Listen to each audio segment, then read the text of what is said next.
Ok.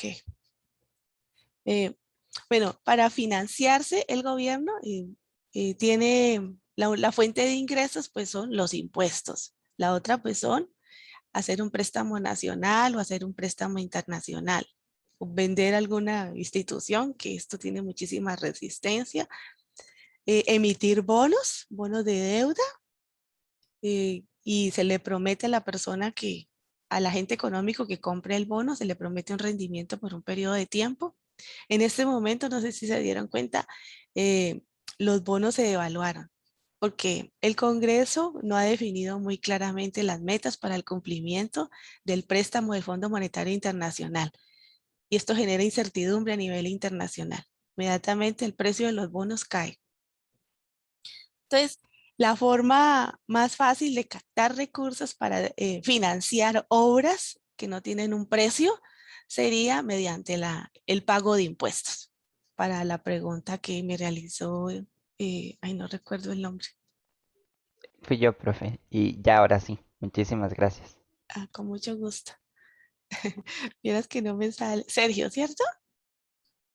Sí, profe. Ok, gracias Sergio por la pregunta. Aprecio mucho que lo hagas porque probablemente muchos compañeros tienen este tipo de duda, pero no preguntan. Y bueno, siempre es bueno. A mí también me sirve mucho porque me muestra el interés que tienen ustedes en el curso.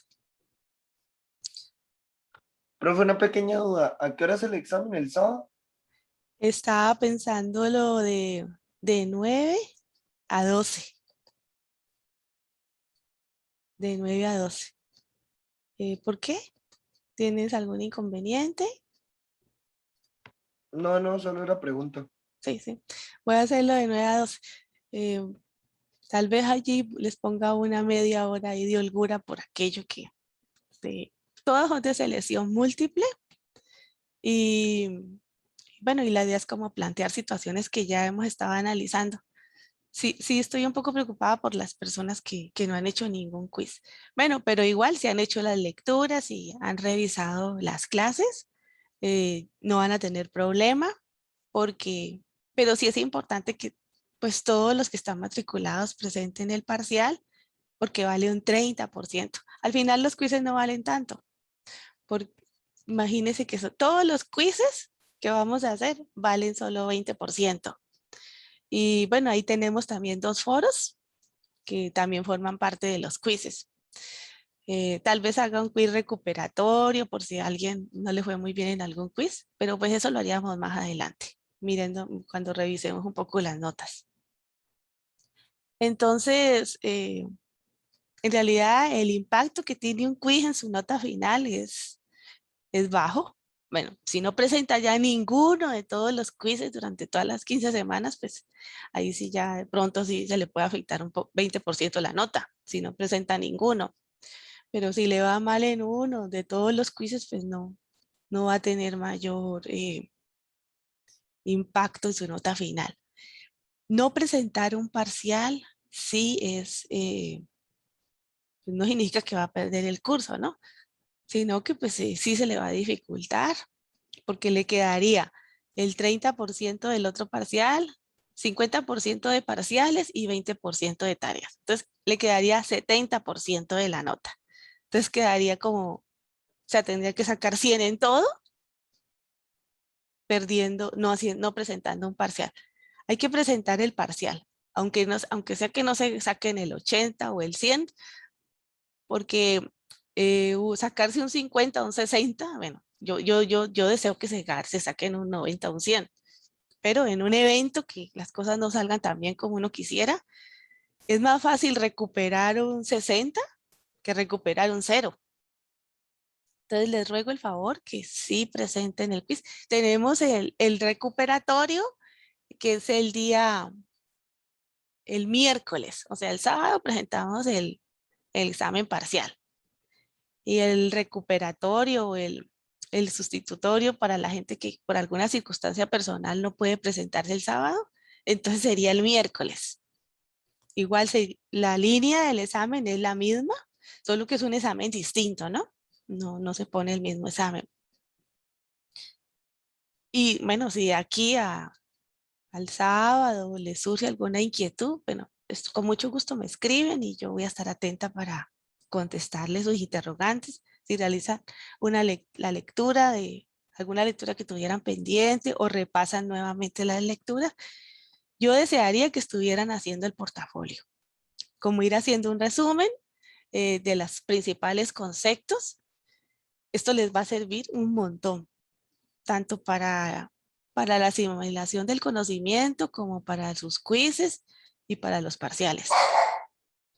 Entonces, yo espero que lo estén realizando y recuerden que presentando el portafolio, pues todos los portafolios para la nota que se saquen aquí sustituiría la nota de 2 quizzes en los que no les haya ido muy bien o que de plano no lo hayan presentado por alguna circunstancia personal.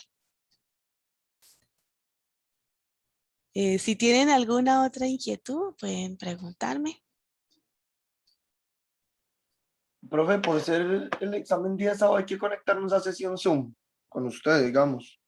No, ustedes entran allí el quiz está ahí. Yo voy a estar pendiente. Recuerden, todos tienen mi teléfono, ¿no? Se los voy a poner otra vez aquí en el chat. Yo voy a estar pues las 3 horas pendiente de algún tipo de duda o algún problema que tengan, si se les cae la conexión, tiene alguna situación especial, yo voy a estar ahí pendiente y me escriben. Sí, yo voy a estar pendiente del correo electrónico, pero si me mandan un WhatsApp, mucho mejor. Y bueno, el caso es que voy a estar pendiente de ustedes por si tuvieran alguna situación particular. Profe, perdone, ¿y cuántas preguntas era que tenía ese examen? Sí, mira que son como 40, 50 más o menos. Ah, ok. Sí, son bastantes. Pues esas cosas yo realmente, yo no las defino, las define el departamento. O sea, yo por mí les ponía 20, pero no, tiene que ser, ellos, es un poco más largo el examen. Bueno, porque como son tantos temas, estaríamos hablando de varias semanas que ya hemos visto clases, ¿no? Como 6 semanas. 6 semanas se están incluyendo en esa evaluación. Pero bueno, si ustedes han hecho las lecturas y han estado haciendo los quizzes, no van a tener problema. Igual, pues yo voy a estar pendiente de ustedes. Cualquier duda, pues ahí me escriben y lo solucionamos. Y si tenemos que mandar una nota para todo el grupo, pues la mandamos. Así que, o sea, tienen mi apoyo en todo momento. Claro, yo no les puedo responder las preguntas, ¿no?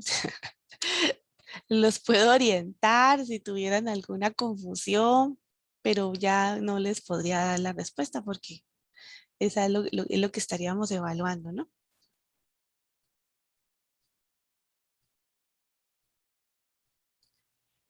Bueno, aquí estamos retomando la clase.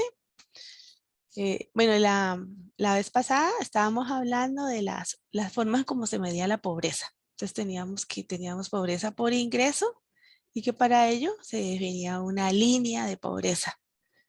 Y la línea de pobreza pues la establece el INEC, determinando una canasta básica de consumo y la diferenciaba tanto para la zona rural y la zona urbana.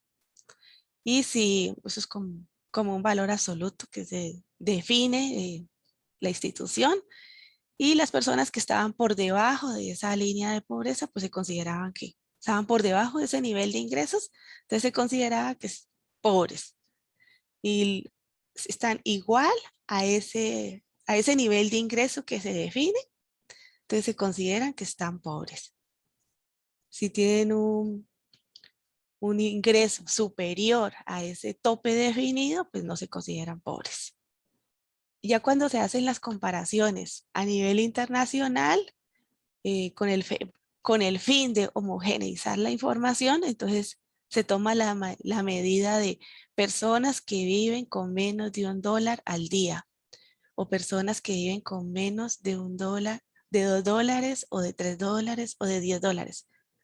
O sea, dependiendo del organismo que esté realizando el análisis de la pobreza, pues definirá si es $1 o si es $1 con 90 céntimos. ¿Se acuerda que la clase pasada vimos distintas medidas que utilizaban a nivel internacional? Eso ya lo define la institución que esté haciendo el estudio, ya sea Naciones Unidas o el PNUD o la OECD, quien esté haciendo el estudio. Y también la otra forma de medir es por necesidades básicas insatisfechas. O sea, allí básicamente lo que está mirando es como la satisfacción con el nivel de educación, en las condiciones de la vivienda, el nivel de ingresos y otro tipo de indicadores. Y la pobreza multidimensional que básicamente busca integrar estos dos primeros aspectos.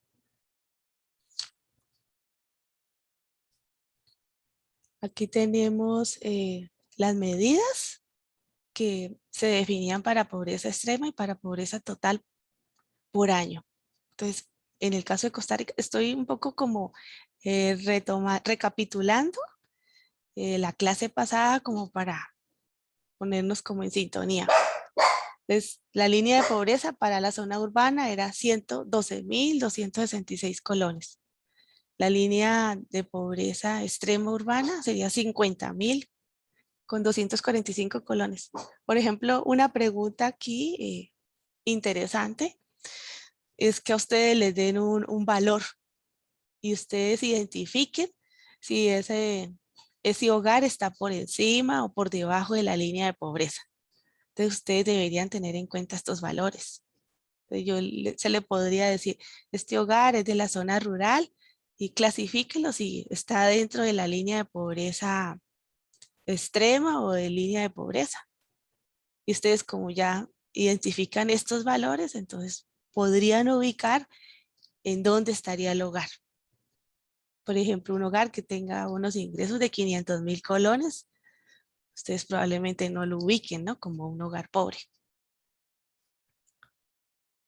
Aquí tenemos los indicadores para analizar la pobreza por necesidades básicas insatisfechas. Entonces, se toma en cuenta las características de la vivienda y se observan pues qué tipo de piso tiene, de techo, de paredes o si de plano la casa donde vive pues se considera como un tugurio cuando las paredes son como de papel o de plástico o de tejas de zinc. Entonces ya pues ya se considera pues que ya está como en extrema eh, en extrema pobreza, básicamente medida con ese indicador. O sea, para identificar o clasificarlo dentro de la pobreza extrema, tienen que analizar todos estas dimensiones. Y entonces se le va sumando, se va creando como un análisis factorial. A ver, un análisis factorial eh, como que resume por cada indicador varios valores. Hace como una sumatoria de los valores y los promedia. Y luego hace otra sumatoria de otros valores. Y al final saca una medida que es el promedio de de esos valores que se midieron. Entonces, en el caso del acceso a vida saludable, bueno, aquí en el albergue digno también toman en cuenta cuántas personas eh, están viviendo dentro de la vivienda. Si hay más de 2 personas dentro de una misma habitación o si duermen 3 personas en una cama. De hecho, uno pregunta eso, ¿cuántas personas duermen por cama? ¿Cuántas camas hay en la vivienda? ¿Y cuántas cuántas camas y cuántas personas viven en la vivienda. Entonces usted allí saca el promedio muy fácil pero de todas maneras, cuando uno está haciendo el análisis de la pobreza, uno entra y revisa cada habitación. Uno cuenta las camas, bueno, eso forma parte del censo. Cuenta las camas, pregunta a las personas que duermen en cada cama. Se hace un análisis muy detallado y muy minucioso para cada vivienda. También se mira las condiciones de la electricidad. Si ellos están pagando por esa electricidad o si la electricidad que llega a la vivienda es por contrabando o si es una instalación del ICE o de la empresa que esté ofreciendo el servicio en la zona rural. También se revisa el análisis de el acceso a vida saludable. ¿Cómo lo miran? Si tiene acceso a agua potable y si esa agua procede de pozo, de río o de aguas lluvias.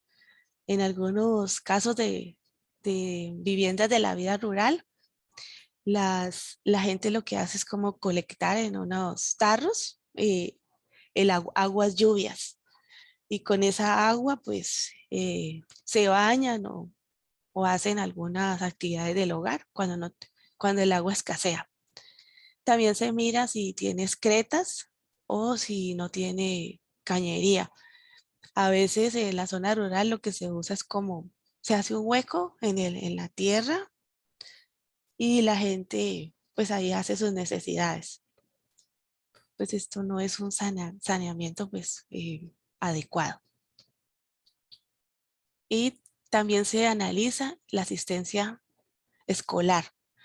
Básicamente que la población que entre 7 y 17 años esté asistiendo al año que le corresponde, ya sea primaria, secundaria o esté terminando sus estudios.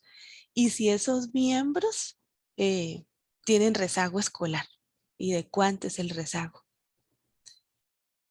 En esos casos, cuando la gente no, pues tiene rezago, no está incorporada a la actividad escolar, bueno, pues se recogen los datos para luego ofrecerles una beca.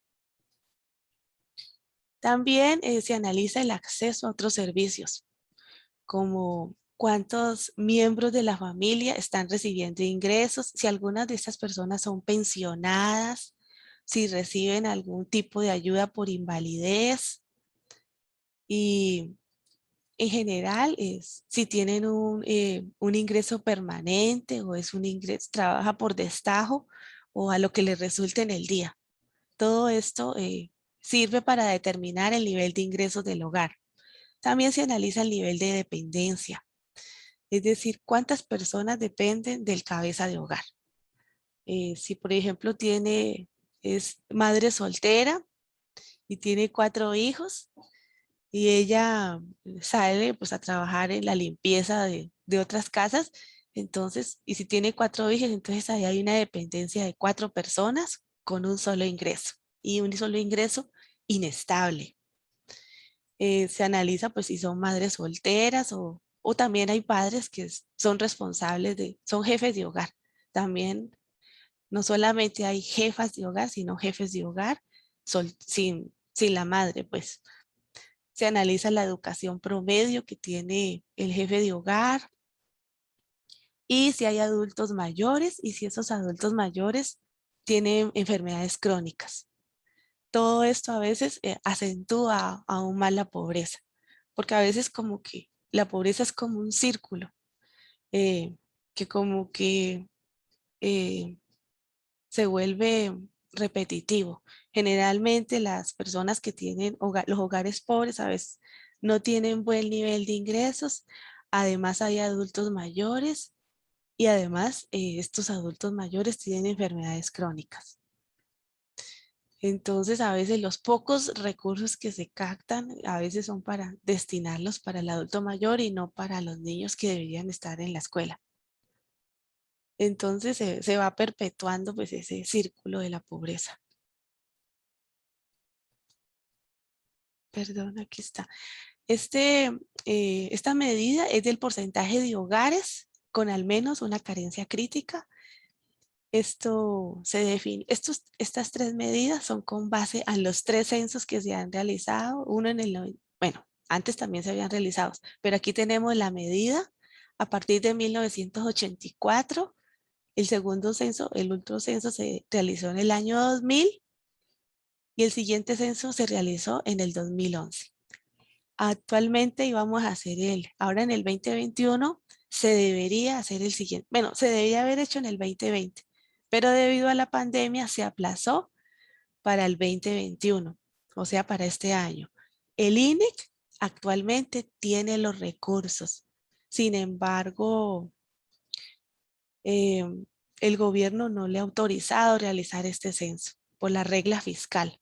O sea, la regla fiscal ya la vamos a ver más adelante en detalle, pero hace una serie de restricciones en cuanto al gasto público que debe tener el gobierno y el crecimiento económico que ha tenido. Entonces, si no ha tenido un buen crecimiento económico el país, el gasto del gobierno debería disminuir. Entonces, actualmente no se le ha autorizado al INEC realizar el censo para el 2021, lo cual es un gran error, porque teniendo las estadísticas de realmente de las condiciones de pobreza que tiene el país o de la desigualdad o de las carencias en términos de servicios básicos, el país planifica. O sea, con base en estas estadísticas se definen políticas públicas y es un error que no se realice. Esta es una opinión personal. Es un error que no se desarrolle el censo en el 2021. Yo creo que esto se debería negociar y se debería desarrollar porque entonces, ¿cómo vamos a definir política pública para el siguiente quinquenio o la siguiente década si no tenemos el censo? O sea, estaríamos trabajando con datos del 2011 y las condiciones cambian y sobre todo con esta pandemia, la pobreza se ha incrementado. Lo vimos en la clase pasada, ¿no? Entonces, sí, creo que se debería realizar. Bueno, pero aquí lo interesante aquí en estos datos estadísticos es que de los 1984 al 2000 hubo una reducción significativa en el porcentaje de hogares con carencias críticas o con al menos una carencia crítica. Entonces, esta situación mejoró en 10 puntos porcentuales. Y también se observa un mejoramiento de las condiciones eh, de pobreza del año 2000 al 2011. Bueno, la razón por la que esto se ha mejorado es por la misma política pública que se ha incorporado en el país. Aquí tenemos a la directora de la iniciativa de Oxford para la pobreza y el desarrollo humano, Sabina Alquire. Bueno, Naciones Unidas y la Universidad de Oxford lanzaron una nueva medida de cómo medir la pobreza. O sea, porque estamos claros que la pobreza no solamente la podemos definir por el nivel de ingresos que tiene una persona. O sea, usted puede estar desempleado, pero vivir en una buena casa con buenos servicios públicos y no estar en condiciones de hacinamiento, pero como usted no tiene ningún ingreso, pues se le clasifica como pobre. Entonces, bueno, gracias a este trabajo que hicieron en esta universidad, se definió este indicador de pobreza multidimensional que considera eh, los factores de las necesidades básicas insatisfechas con el nivel de ingresos. Entonces es una medida más integral. Aquí están los componentes de este índice multidimensional.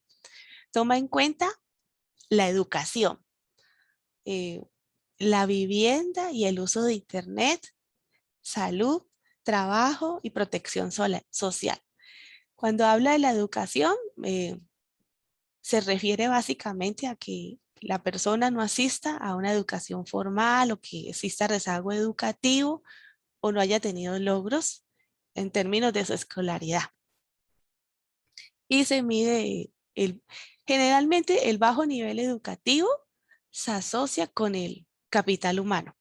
Pero el capital humano también está definido por la experiencia. Usted puede no tener muy buenos estudios, a lo mejor usted no tiene estudios de maestría o de licenciatura, llegó solo a los estudios de bachillerato, pero si usted tiene buena experiencia, eso forma parte de su capital humano.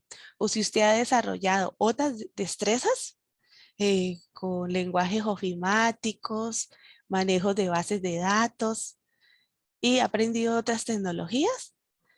Usted a lo mejor no tiene una maestría o la licenciatura, pero usted tiene capital humano desarrollado en otras dimensiones y eso cuenta. También analiza vivienda y el uso de Internet y también, lógicamente, el estado de los pisos y de los techos, el estado de las paredes y las condiciones de hacinamiento. Y no tener, pues, Internet, servicio de Internet, pues sí, es un componente que se analiza dentro de la pobreza. Y bueno, aquí en Costa Rica, con la pandemia, pues nos dimos cuenta del gran rezago que tiene el país en zonas rurales o en los hogares más pobres que con dificultad tiene acceso a Internet. Incluso a nivel universitario, eh, hay muchos jóvenes que les cuesta asistir a las clases virtuales porque, por ejemplo, la conexión es mala y, y hay gente que está conectado y se le cae 20 veces la conexión, entonces recibe una clase de muy mala calidad.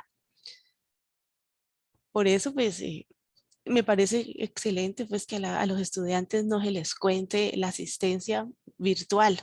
Aunque, bueno, yo sé que en la universidad pública la asistencia no se valora como parte de su formación. En la universidad privada sí. Sí se toma en cuenta mucho la asistencia y con 3 faltas de asistencia, pues la persona pierde el curso. Entonces, bueno, esto es un poco injusto yo generalmente, a nivel personal, les repito, yo no lo tomo en cuenta con los estudiantes de la universidad privada porque me parece injusto. Con que la persona realice las tareas y presente sus tareas y bueno, siempre se le manda el video para que en otro momento lo pueda escuchar o lo pueda descargar y sin necesidad de conexión a internet, pues pueda tener acceso a él. También tenemos las condiciones de salud donde se van. Tener agua, pues ahorita, bueno, la pandemia nos hizo conscientes de la importancia que es, por ejemplo, el lavado de manos y que no tener agua, pues nos agrava nuestras condiciones de salud. Antes a lo mejor pasábamos 5 horas o 8 horas sin lavarnos las manos, pero yo creo que ahora la mayoría de ustedes tiene un mayor hábito de lavado de manos, ¿o no? ¿O ustedes siempre se han lavado las manos con tanta frecuencia? No, profe, de fijo sí ha aumentado demasiado como la conciencia de verdad, de estar así como súper limpio todo el tiempo. Es correcto. Sí, antes a lo mejor las personas, bueno, y antiguamente cuando uno ve los documentales sobre medicina, la gente se moría solamente por una herida y resulta pues que el médico que la había atendido no se había lavado las manos y había atendido 50 pacientes. Eso se observó mucho en la Primera Guerra Mundial, que el mismo médico sin lavarse las manos iba pasando de paciente en paciente y claro, pues iba pasando bacterias y de un lugar a otro y entonces no había conciencia de ese lavado de manos. Y a medida que pasa el tiempo, pues llegamos a un nivel pues que ahora el lavado de manos es algo que todos conocemos y la pandemia pues nos hizo más conscientes de esa importancia, de la importancia que tiene el agua. Por ejemplo, un agua no potable le puede provocar a usted un problema en el estómago que lo puede llevar hasta la muerte. Entonces, y lo mismo que la eliminación de excretas, o sea, Nada más desagradable que sentir ese olor a heces de las alcantarillas. Entonces, hay hogares que uno a veces visita y sentía pues ese olor tan, tan desagradable y uno dice, ¿cómo puede la gente convivir permanentemente con este olor? Pero la gente se acostumbra, la nariz se acostumbra. Por eso, por ejemplo, la gente que tiene mal olor en las axilas a veces no se da cuenta que tiene mal olor, porque la misma persona se habitúa al olor. Lo siente la persona que llega, pero la persona en sí misma no se da cuenta o que tiene mal aliento, halitosis, o que tiene mal olor en los pies o mal olor en las axilas, porque está tan habituada a ese olor que no se da cuenta. Trabajo. En el trabajo pues se analiza pues el desempleo, que sea, que sea estable, o sea que no sea un empleo que trabaja por 4 horas o 2 horas. Y también se analizan las personas que se cansan de tanto buscar empleo, o sea, las personas desalentadas. Dentro de la tasa de desempleo, que luego lo vamos a ver, también analizaremos ese indicador y el comportamiento. Y el incumplimiento de los derechos laborales, que generalmente son las personas pobres a veces las que más son víctimas de este abuso, ¿no? Sobre todo si es una persona migrante que no tiene los documentos, donde mayor se da la explotación laboral.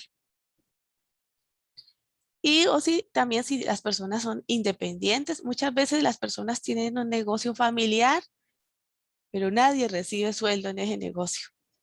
Entonces, es un negocio pues, que no da para ni siquiera un buen salario. Bueno, pero de eso vive la gente. Esto también se considera. Y la protección social. Si las personas adultas tienen algún tipo de pensión, si reciben algún tipo de transferencia por invalidez.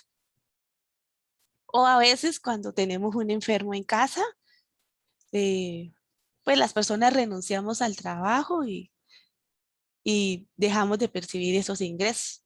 En mi caso, yo, por ejemplo, yo cuidé a mi suegro del 2011 al 2016. No era que no trabajara, yo sí trabajaba como consultora, pero era muy difícil vincularse permanentemente porque había que estar constantemente yendo al hospital. Y todos los que han tenido un enfermo o que en este momento tienen un enfermo, saben la dificultad que es tener un enfermo en un hospital. Básicamente la vida de uno, laboral o académica, se anula porque te consume tanto tiempo, porque un enfermo es un trabajo 24/7. O sea, usted nunca hay descanso, porque cualquier momento el enfermo se pone mal o hay que atenderlo, o sobre todo si es un enfermo crónico. Entonces, dentro de este indicador se toman en cuenta esas cosas. Mire que la medida que analizábamos la clase pasada, básicamente se basaba en el ingreso. Entonces, si usted no tenía ingreso, pues no valía nada, y si tenía ingresos, pues sí. Pero no, tener ingresos tampoco significa pues que usted esté rico. Aquí tenemos la medición integrada de la pobreza. Es un porcentaje establecido por el porcentaje de personas pobres porcentaje de hogares en pobreza. Se hace con base en los datos del censo del 2011 y de la ENAHO, la encuesta nacional de hogares. Entonces se clasifica como pobres en total 9.5% y los no pobres 12.3%. Y los no pobres ya es un porcentaje más significativo, son 78%. En este gráfico, aquí analizamos el índice de pobreza multidimensional para el periodo 2005-2020. En este caso, mire que ustedes pueden observar que para el año 2005, espere un momentico, yo corro aquí es que a mí se me hace aquí una barra que no me deja ver los datos. Para el año 2005 teníamos un índice de pobreza multidimensional del 38.4%. Y este índice se va reduciendo hasta un 29% para el año 2009. Aquí tenemos una interrupción, probablemente por la crisis internacional que hubo durante este periodo. Puede ser que la encuesta no se haya hecho en este periodo, entonces no tenemos datos. Sin embargo, aquí para el 2010 vuelve y se realizan las estadísticas y tenemos que sigue en descenso el índice, baja 25.9 hasta que en el año 2019 llegamos a 16.6%. Mire que bajamos desde 38% al 16%. Esto nos muestra un descenso significativo durante todo este periodo. Y es más sistemático el descenso durante los últimos 15 años. ¿Eso qué refleja? Pues que las políticas que adoptó el gobierno en realidad sí han tenido un impacto positivo. ¿Qué políticas podrían ser? Por ejemplo, la ley del salario mínimo. O sea, garantizar que las personas tengan un salario mínimo para cumplir o satisfacer sus necesidades básicas es relevante. Tiene un impacto significativo en la pobreza. Sin embargo, como ustedes leyeron en el documento relacionado con eso, hay detractores, hay gente que no está de acuerdo con que exista el salario mínimo y indica pues que el impacto que esto tenga en la pobreza depende de la elasticidad de demanda del trabajo. Los defensores del salario mínimo señalan pues que la demanda de trabajadores no calificados es inelástica. Acuérdese que inelástica es que es como muy pendiente. Entonces que un salario mínimo en realidad no va a generar mucho desempleo, porque los que están en contra del salario mínimo dicen que si el salario mínimo bajara, pues podríamos emplear a más personas y disminuiría el desempleo. Pero se crearía como precariedad laboral, o sea, el salario que a lo mejor ganen las personas no le va a permitir satisfacer sus necesidades básicas. Y los que defienden el salario mínimo dicen que no, que la demanda por ejemplo, de la mano de obra no calificada es elástica. Y en realidad, perdón, o sea, los que defienden el salario mínimo dicen que es inelástica. Es decir, que si subimos el salario mínimo, el desempleo que se genera es muy poco. Los que defienden que no haya salario mínimo, es decir, que el salario mínimo, pues que no exista, sino que sea un salario flexible. En la medida que baja el salario mínimo, se puede emplear a una mayor cantidad de gente. Ellos dicen que la demanda del trabajo no calificado es elástico. Entonces, que cuando se pone un salario mínimo y este salario mínimo, si este salario mínimo lo bajáramos, se generaría mucho empleo. Es decir, que disminuiría la tasa de desempleo. Entonces, tanto los detractores como los que defienden el salario mínimo, pues manejan la elasticidad de demanda de los mano de obra no calificada según la conveniencia. Pero independiente de esas elasticidades, a título personal, considero que debe existir un salario mínimo, porque esto nos garantiza que ese salario nos permita sostener la familia. Lógicamente, que como lo planteaba Figueres, el salario mínimo debería estar asociada a la productividad del trabajador.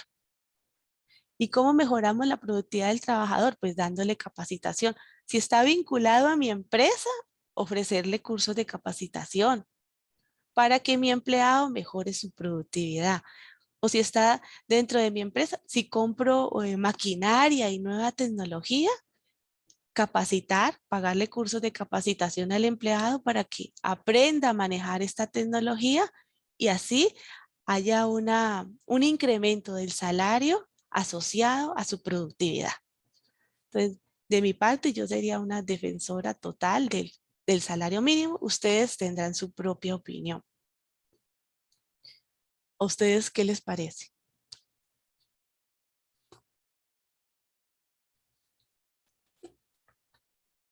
¿Ustedes estarían de acuerdo con el salario mínimo o consideran que debe ser flexible? Yo siento que el salario mínimo es necesario porque, bueno, primero que todo, eso dice que hay que saber que una familia se puede sostener con el salario que recibe. Y segundo, que también se evita toda la parte de la explotación, ¿verdad? Claro. Porque aunque hoy en día todavía se da, porque hay gente que pues, muy probablemente no haga caso al salario mínimo, ¿verdad? Ah, sí, sí. Al menos si hay una conciencia de salario mínimo, la persona puede juzgar si lo están explotando o no, ¿verdad? Porque si no hay, puede ser que el trabajo que está haciendo sea muy mal pagado y la persona ni siquiera sepa, la persona solo acepte que ese es su salario y le estén ganando una miseria por lo que hace. Sí, Esteban, estoy de acuerdo contigo. Yo por lo menos he conocido varias personas de Nicaragua que se dedican a labores de hogar y en sitios que uno esperaría que son empresa o microempresa, ¿no?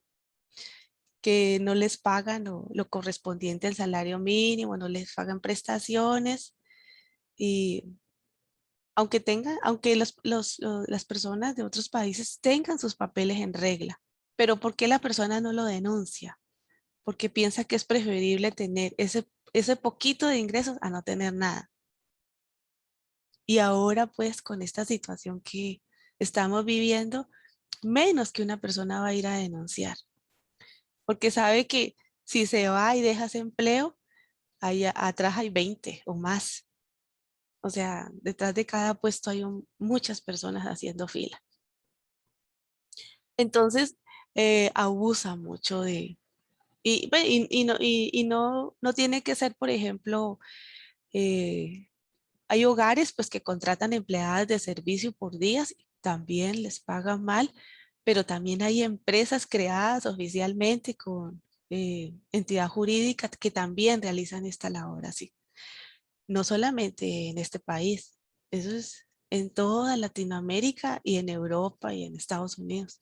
O sea, esa situación yo la he conocido de la propia boca de los inmigrantes que tienen esa situación.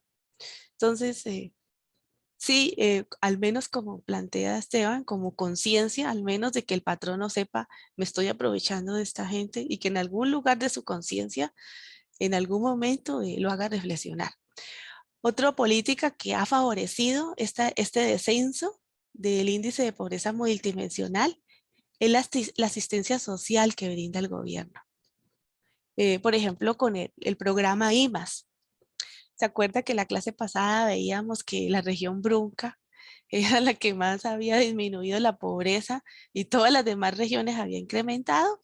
Bueno, pues en la región Brunca eh, la ayuda social creció 158%.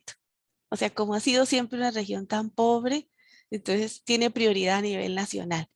Y por eso es que se observaba pues ese decrecimiento. En las diapositivas que les puse ahí en el entorno, les agregué dos específicamente de la región Brunca, explicando por qué la pobreza había disminuido, para que ahí lo chequen cuando tengan un tiempo y vean pues la gran ayuda que se le da pues a esta zona de asistencia social.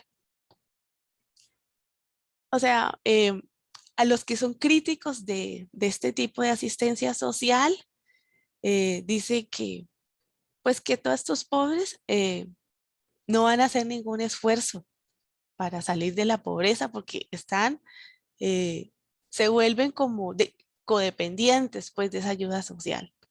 Entonces no hacen ningún esfuerzo y esos pobres se vuelven necesitados permanentes. Y bueno, y los detractores de esta ayuda de asistencia social dice que más bien el gobierno lo que hace es desintegrar las familias, que esto contribuye a la desintegración porque como la ayuda se da, por ejemplo, a jefas de hogar, o sea, a personas que se le da prioridad, no siempre, o sea, no siempre es así, o sea, pero se le da prioridad, por ejemplo, si una jefa de hogar tiene 5 niños y no tiene empleo o tiene un empleo inestable, a ella se le da prioridad para la ayuda social. Y si, por ejemplo, también hay otro hogar con 5 hijos, pero papá y mamá, tiene prioridad la jefa de hogar. Entonces los detractores dicen que es que los hogares van a buscar separarse para recibir esa ayuda social. Pero pues en realidad esto no es cierto. O sea, nadie destruye su hogar para recibir una asistencia social. La forma como lo solucionan o como yo noté que lo solucionaban era que simplemente mentían. Cuando uno le hacía las encuestas, uno le preguntaba, ¿y vive con su esposo? No, mire que no, que se fue, que no sé qué.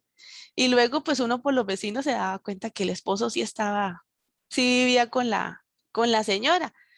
Pero lo que yo le digo, pues que esto es básicamente un argumento para decirles que los detractores en contra de esta asistencia social, en realidad la asistencia social no separa a las familias. Pero por si en algún momento ustedes lo leen, pues para que ustedes sepan que pues las familias también están conformadas por seres racionales. Nadie va a dañar su relación de pareja solamente por una ayuda que es temporal. Profe, pero no lo Ajá. estamos diciendo de las mismas personas de las cuales también ya se les sacó el comentario de que tienen X cantidad de hijos para poder recibir Sí, una sí, sí, ayuda. también, Un eso poco sucede. contradictorio. Sí, yo también, eso también lo viví. Mujeres que me decían que necesitaban tener un hijo más para favorecerse para la casa que da el gobierno para madres solteras. Y claro, yo me quedaba como condorito, patas arriba. O sea, ¿cómo puede una persona pensar así? Porque es que un hijo no solamente traerlo al mundo para recibir una ayuda social, un hijo es educación. Hay que darle educación para que no forme parte más no incremente más la miseria en una localidad. Pero la forma de pensar, por eso a veces la gente no solamente es pobre de ingresos, sino pobre mentalmente. Esa es la peor pobreza, la mental. Ese comentario es personal. Que, que no, o sea, también hay mujeres pues que son muy inteligentes y piensan que eso es absurdo, ¿no? Y que un hijo más jamás, o sea, más bien lo que piensan es en capacitarse, en recibir educación, en tener su propio empleo, en tener su propio negocio. Entonces, esos son casos excepcionales, pues. Otra forma como el gobierno ha incidido en esta dimensión, en la disminución de esta pobreza, es a través de las transferencias en especie, como por ejemplo los comedores escolares. Ahí se le está dando una ayuda segura a los pobres que realmente lo necesitan. Entonces, es una ayuda muy focalizada. Esto también ha contribuido a esta disminución de la pobreza. Y también están los programas que combaten la pobreza. O sea, eh, todo lo que esté orientado con tipos de becas, ayudas médicas y todo lo relacionado con otorgarle vivienda a ciertas familias o subsidio de vivienda está orientado en esta línea. En algunos países existe el subsidio de desempleo, o sea que usted se pierde el empleo y usted pues le dan una paga por un periodo de 6 meses, que es un promedio de lo que recibió también los últimos 3 meses o los últimos 6 meses en su empleo. Y la crítica que se le hace a ese tipo de ayudas es que las personas no tienen una motivación para volver a incorporarse al trabajo. O sea, o que pierden el empleo adrede. O sea, como trabajar 6 meses y descansan 6 meses y entonces para recibir la ayuda social. Y bueno, puede que haya alguna persona que haga esto, pero pues también son excepcionales. O sea, yo digo que nadie pierde el empleo adrede solamente para recibir alguna ayuda social. Aunque yo conocí casos también de gente que iba al paro. En España no le dicen desempleo, sino paro, que prefería estar en paro que ir al que estar haciendo el trabajo porque de pronto el empleo no les gustaba o porque a veces el paro era más alto que lo que ganaban en el propio empleo. Porque como hacen un promedio de los trabajos, es que depende de cada persona, le hacen un promedio de lo que ganó en los últimos, puede ser los últimos 6 meses, los últimos 3 meses, el último año. Es que depende de cada persona y de cada situación. Entonces, a veces el paro, lo que le pagaban de paro, era igual o un poquito más alto que lo que ganaba como empleado. Entonces, había gente que prefería seguir en el paro. Pero bueno, el paro tiene límite, ¿no? O sea, es un periodo nomás que te van a dar lo del paro. Pero la gente pues saca el máximo provecho de eso, pero son pocas las personas que hacen eso. En realidad, la mayoría de las personas son trabajadoras y quieren un mejor nivel de vida y quieren un buen empleo. Pero bueno, básicamente aquí lo que quería subrayar es que las políticas las políticas sociales desarrolladas por el gobierno han tenido un impacto favorable. Aquí tenemos el gráfico de la reducción de la pobreza. En línea amarilla tenemos la disminución de la pobreza en la zona rural, que es donde ha sido más significativo, básicamente mostrando la inversión que se ha hecho en la zona rural. Eh, ¿Qué tipo de inversión? Por ejemplo, cuando se construyen carreteras, infraestructura vial, ayuda mucho a dinamizar la economía de estas zonas, ya sea porque haya un acercamiento del turismo o simplemente porque los productos que estas comunidades producen los pueden sacar al mercado. Entonces agiliza mucho. No es lo mismo sacar la venta de un producto a pie o a caballo o en una carreta que sacarlo en un automóvil o en un camión. Agiliza mucho la comercialización y el transporte de bienes y servicios. Aquí también tenemos en la línea roja la disminución de la pobreza en zonas urbanas. Sin embargo, esta se ve que el descenso es más lento, es más paulatino. Bueno, probablemente porque mucha gente de esta zona rural se viene a la zona urbana. Entonces, incrementa constantemente la población de la zona urbana, porque esta población de la zona urbana no ha sido estática del 2010 al 2020. Esta población está en constantemente crecimiento. A veces hay gente de la zona rural que usted la escucha, lo que más desea es venirse a la ciudad. Puede ser que lo haga temporalmente, solamente para recibir la educación, o puede ser que también reciba la educación y de pasada se quede en la zona urbana. Y en la curva azul, lo que observamos es el descenso de la pobreza a nivel nacional. Tenemos que al año 2010 lo teníamos en 25.9% y tuvo una reducción hasta el 16.1% en el 2020. Mire que del 2019 al 2020 siguió reduciendo. Gracias a las políticas de ayuda social que tiene, las políticas sociales que tiene el gobierno, al bono proteger. Esto contribuyó a que esto no fuera un incremento tan fuerte. Porque si no se hubiera, me gustaría de pronto observar cómo sería esta reducción de la pobreza, por ejemplo, en un país como Nicaragua, que no dio ayudas. Sería interesante compararlo con otro país. que no tenga esas políticas sociales.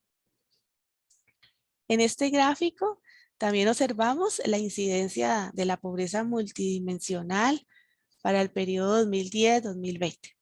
Entonces aquí observamos que en el 2010 aquí la tenemos en 25.9 y baja a 16.1. A nivel nacional se observa un cambio significativo. De otro lado tenemos la población en la disminución de la pobreza multidimensional en la zona urbana, que es alrededor como de 6 puntos y pico de puntos porcentuales, bajó del 18.5 a 12.2.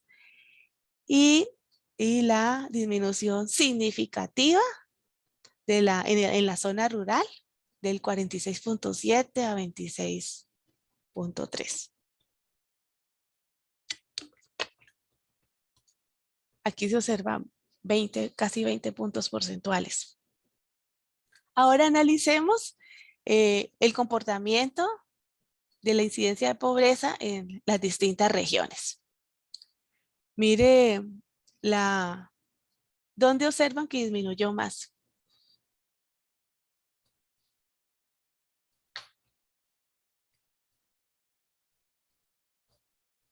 ¿En qué región disminuyó más la pobreza?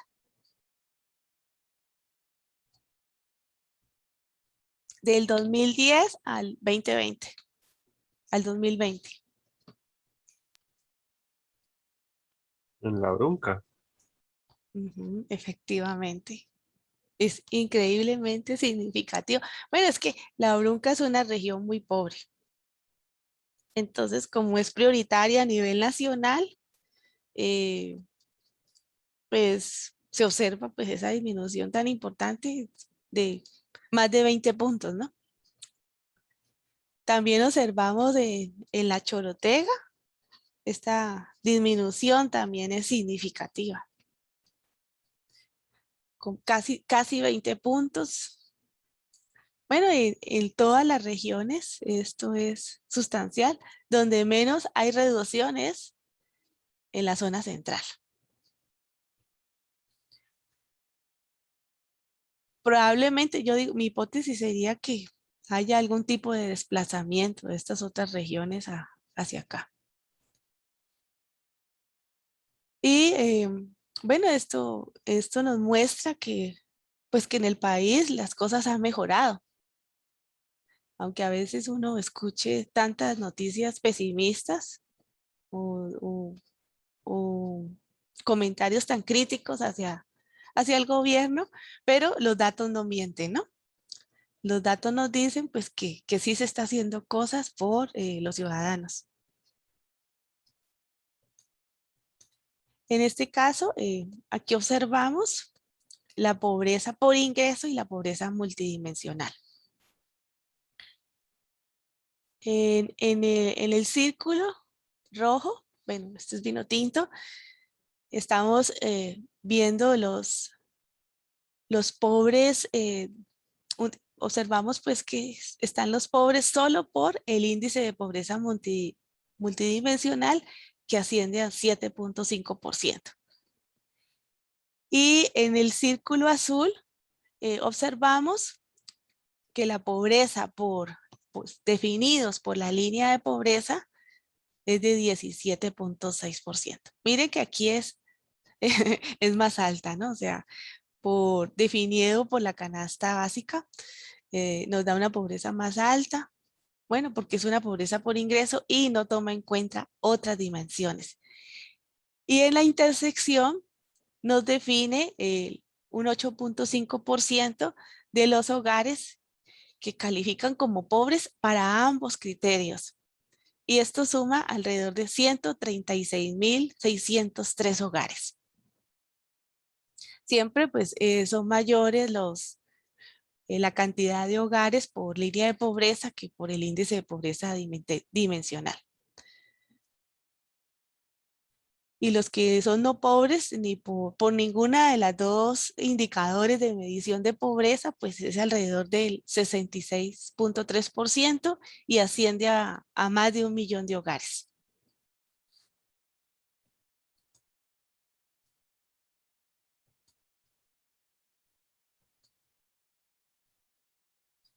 Bueno, aquí tenemos, estos son los que se ganaron el premio Nobel en el 2019, Duflo, Bannerhead y Kremer.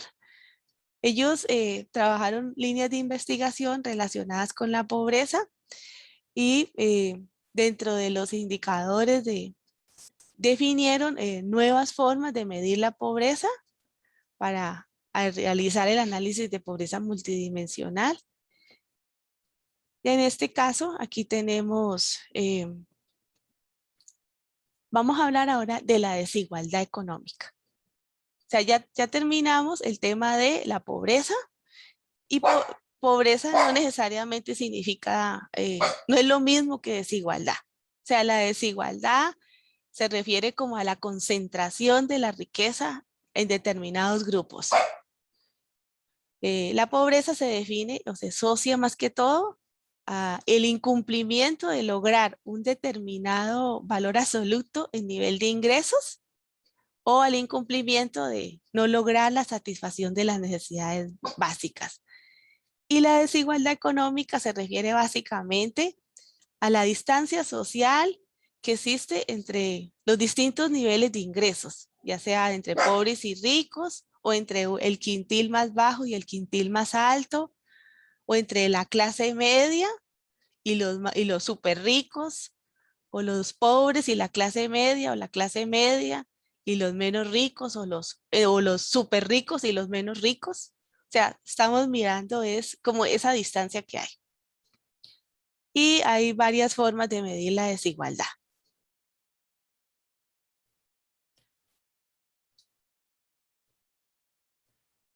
Bueno, básicamente aquí tenemos la desigualdad por la propiedad de la riqueza o los factores productivos. O sea, algo que marca mucho que exista desigualdad entre las personas es quiénes son los dueños de los factores de producción.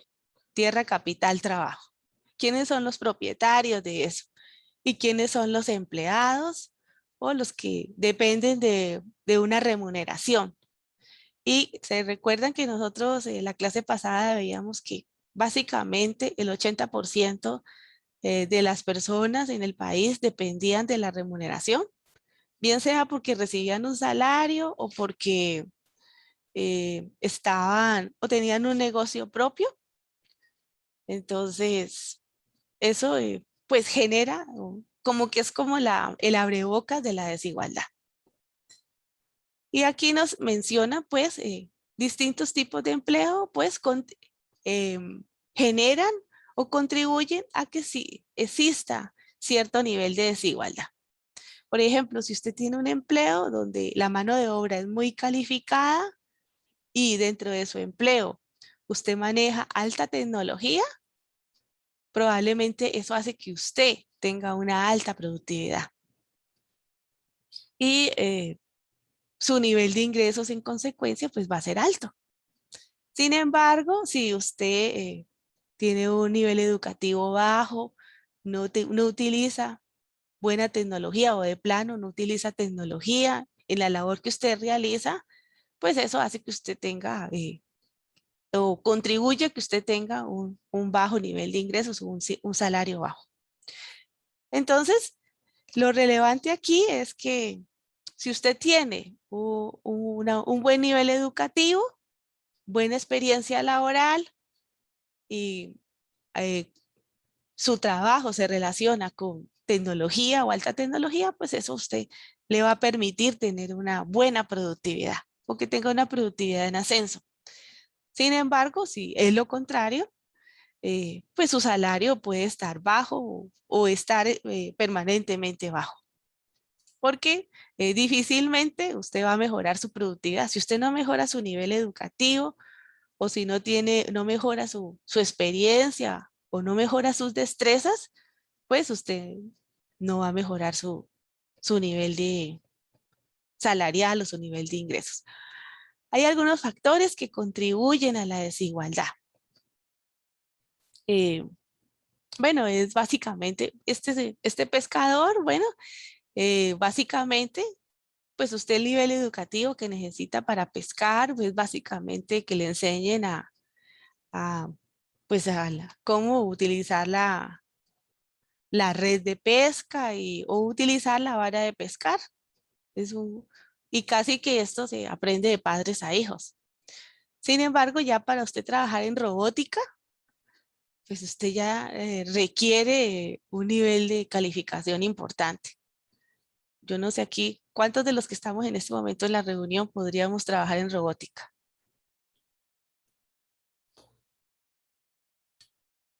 En este momento. ¿O hay alguien que pueda trabajar en robótica aquí? Bueno, parece que no. Bueno, yo tampoco. ¿Por qué? Porque se necesitan unas destrezas y una capacitación de alta tecnología que no, estamos formados en otras cosas que también son valiosas, pero en esta que tiene alta tecnología y que aumenta la productividad significativamente con una reflejada también en salarios, pues no lo tenemos. Entonces, entre más bajo sea su nivel educativo y tenga poco acceso a tecnología, pues su productividad va a ser un poco más baja, comparado con las personas pues que sí lo tienen.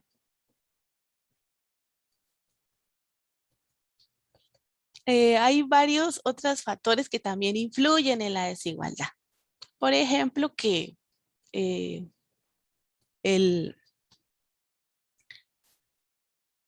hay situaciones, por ejemplo, que donde la demanda, ¿se acuerda que hace un rato hablábamos de si la demanda era inelástica o si era elástica y que esto podía determinar la defensa del salario mínimo o la no defensa? Bueno, aquí lo que hablamos es como de, allá estábamos hablando como un desplazamiento pues a lo largo de la curva. Aquí lo que estamos hablando es que ya la curva se desplaza. Entonces, si por ejemplo las empresas empiezan a demandar una mayor cantidad de personas que sean bilingües o trilingües en nuestro país y esa mano de obra escasea, o sea, la oferta que tenemos de personas bilingües, trilingües o que manejen 4 idiomas es escasa y la demanda es alta. ¿Qué pasaba cuando incrementaba mucho la demanda de un producto? ¿Qué pasaba con el precio? Aumenta. Aumenta. Entonces, los salarios de esas personas tienden a la alza, porque hay escasez de personas que manejen 4 idiomas y por otro lado tenemos call centers y centros de negocios que funcionan a nivel internacional que necesitan justo mano de obra que hable 4 idiomas. O sea, ahora te piden, por ejemplo, italiano, francés, inglés, castellano. Entonces, como hay poca oferta de estas personas, pues porque nosotros somos nuestra lengua materna es el castellano. Entonces, distinto, por ejemplo, a una persona que nació en Suecia. Desde niño maneja 4 idiomas o más.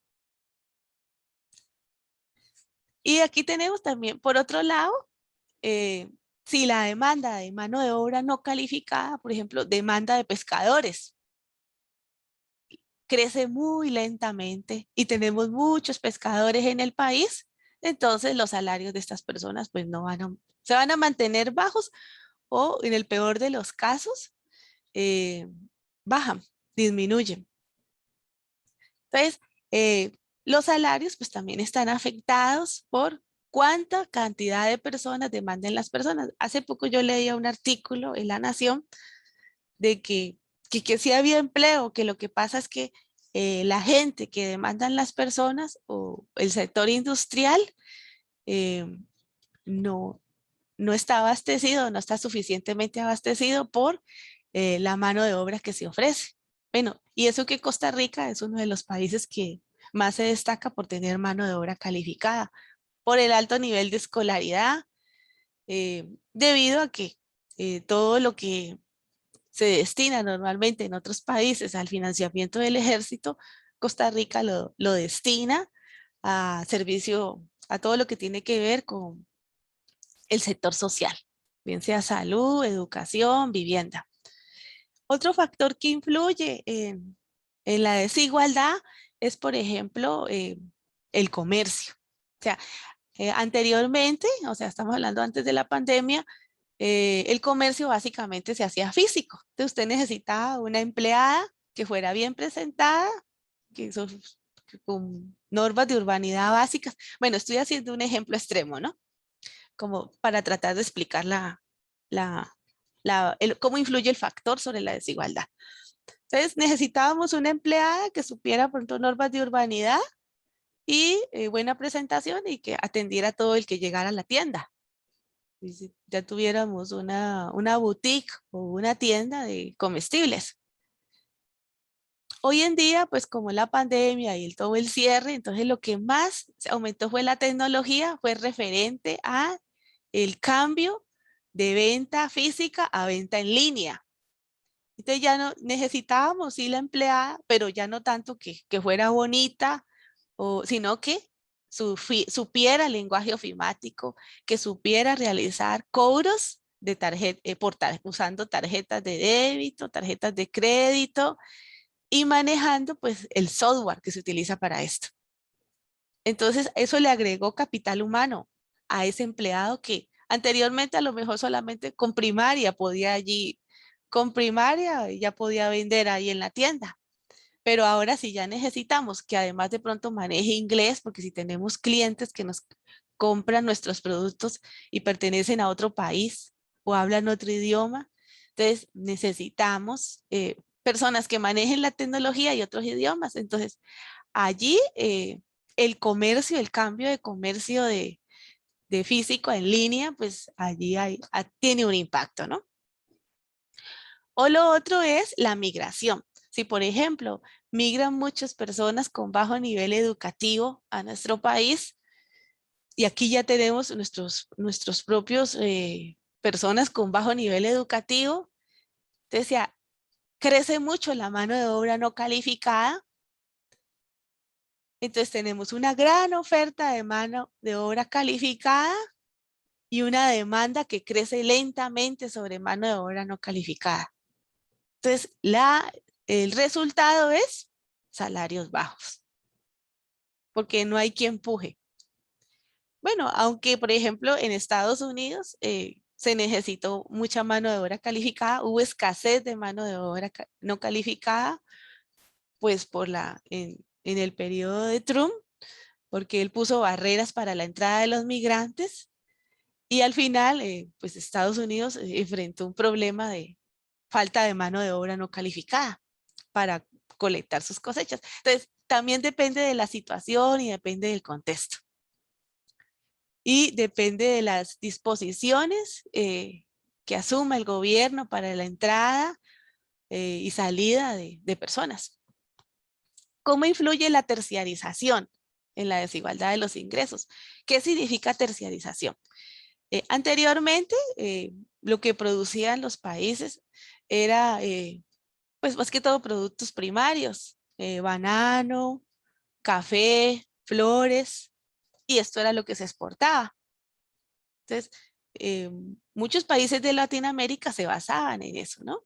De realizar este tipo de exportación de productos primarios, petróleo, y ese era un modelo basado en el sector primario. Luego, a medida que fue pasando el tiempo, vino el modelo el modelo cepalino, que era un modelo que se basaba en la agroindustrialización. Es decir, que ese mismo banano que vendíamos, ahora lo partíamos como en tajaditas, lo empaquetábamos y ya teníamos como bananos, esos platanitos que ustedes compran ahí, platanito frito, patacón frito, ahí ya se agroindustrializa el producto. Y bueno, se empezó a vender este producto y esto requirió otro tipo de mano de obra. No es lo mismo la mano de obra que se requiere solamente para recoger el café que cuando ya industrializamos el café. Necesitamos ya un empaque, un diseño de empaque, vender el café en distintos tipos de grano y se comercializa. Bueno, ahorita ustedes incluso pueden comprar ya unas tacitas pequeñitas y ahí le venden café capuchino, express y hay de distintos tipos. Ya todo eso es tecnología, ¿no? Entonces allí se va a incorporar, entonces para la fabricación de estos nuevos productos, galletas de café, bananas de café, chocolates de café y toda esa línea que hay de derivados del café, ahí ya se necesita otro tipo de mano de obra. Y para que este producto se venda en ser como ya el café servido, que usted ha visto que a veces usted entra a determinados lugares y le venden el café y le hacen una flor con un corazón y una carita o una carita feliz. Y ya le hacen como un diseño con la espuma del café. Entonces, ese ya es el sector servicios. Cuando nos pasamos de, por ejemplo, de pescar a una red hotelera donde ya atendemos turistas y personas que hablan diferentes idiomas, ahí observamos la terciarización. Si solamente vendemos banano, yuca, flores, estamos haciendo exportaciones basadas en el sector primario. Pero cuando nos pasamos ya a vender servicios, por ejemplo, servicios turísticos o de canopy y todo lo que nos ofrece pues la gama hotelera y la gama turística, que usted basta con que ingresen a una página de turismo y ustedes observan la gran cantidad de atractivos que tiene este sector. Este es el sector servicios, pero usted para trabajar en este sector servicios, usted debe manejar otros idiomas, porque usted va a atender gente que viene de distintos países. Entonces, esa terciarización que ha tenido el país le obliga también a que la mano de obra disponible le obliga a que tenga otro nivel educativo. Se necesita otro capital humano para atender en estos hoteles de 5 estrellas o 4 estrellas, que la mano de obra que necesitamos para colectar frutos. Entonces, esta es la forma, pues como esto contribuye también a la desigualdad. Entonces, trabajadores más educados, pues son más productivos y también, pues por estas razones, también son más escasos. O sea, si usted necesita, eh, por ejemplo, en Golfito o en Puerto Jiménez, que es una zona turística, personas que hablen 2 idiomas o 3 idiomas, es difícil, porque la gente pues se dedica buena parte solo a la pesca. Y pues para los pesitos, para uno pescar ahí pececitos, usted no necesita varios idiomas, usted solamente llegar en el momento adecuado para pescar. Entonces, por ejemplo, estas zonas rurales o zonas costeras, pues tienen bastante mano de obra que sí sabe del mar. A lo mejor sí necesitamos un pescador que guíe los turistas por una ruta, pero si no sabe el idioma, pues esto también se crea como un tipo de barrera para la comunicación entre el turismo y el pescador. Bueno, y también tenemos salarios que no obedecen a la productividad, que no obedecen a la tecnología y que sin embargo existen. Entonces vemos el salario de Messi, extraordinario, el salario de Cristiano. Entonces uno dice, pero ¿cómo pueden ganar tanto? O sea, uno en toda la vida jamás va a llegar a tener ni siquiera una décima de lo que todas estas personas ganan. Bueno, aquí vuelve y juega. Se debe a que estas corporaciones o estos sectores a los que ellos pertenecen, pues tienen mucho poder de mercado. A uno le cuesta comprender cómo un médico que salva vidas tenga un salario muy, muy por debajo de una persona que solo juega con una pelota. ¿O ustedes alguna vez han hecho esa pregunta?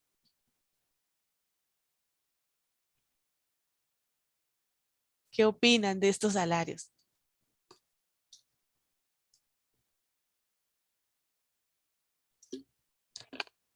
¿No les parece que es como que está un poco inflado o les parece que está bien así? Que el O sea, talento, que el a, talento se pague. a mí a veces se me hace absurdo o sea, que uno lo escucha, llega a sonar irracional, pero tampoco es como que uno se puede quejar, porque, bueno, al menos a mí no me gusta el fútbol, pero, Ujú. bueno, no lo consumo, pero todo el mundo en general, o sea, si hablamos de la población general, todo el mundo lo consume, ¿sabe? Sí, Entonces sería un poco absurdo que nosotros mismos les pagamos el salario por, no sé, por todo lo que se consume de sus productos, que es tal vez la camiseta de Messi y todas esas cosas. Y de ahí quejarse sería como contradictorio, ¿sabes? Porque al final si ellos reciben tanto es por culpa de nosotros, que somos quienes consumen ajá. a ellos en un partido. Entonces a mí personalmente sí se me hace racional, pero y tampoco como generalizando no podemos quejarnos porque al final somos nosotros mismos los que lo consumen, quienes lo consumimos al final. Ajá, es correcto. Sí, y bueno, lo consumimos gracias a lo que nos vende la televisión, lo que nos vende la publicidad. Este es Tomás Piketty, es un francés. Bueno, él ahorita pues ha causado toda una revolución porque casi que escribió El Capital del siglo XXI, escribió 3 tomos donde habla sobre la evolución de la desigualdad. Entonces, él hace una crítica muy fuerte a estos salarios desorbitantes de estas personas y bueno, como que puso pues en tela de juicio pues esta situación que se vive con esto, pues este grupo de personas, porque es un grupo pequeño de personas que tienen estos salarios exagerados y que no tienen nada que ver con la ley de la oferta y la demanda y todo el cuento de las fuerzas del mercado, no, no. Son salarios casi eh, que uno no sabe cómo es que hacen para pagar todo esto tan exagerado.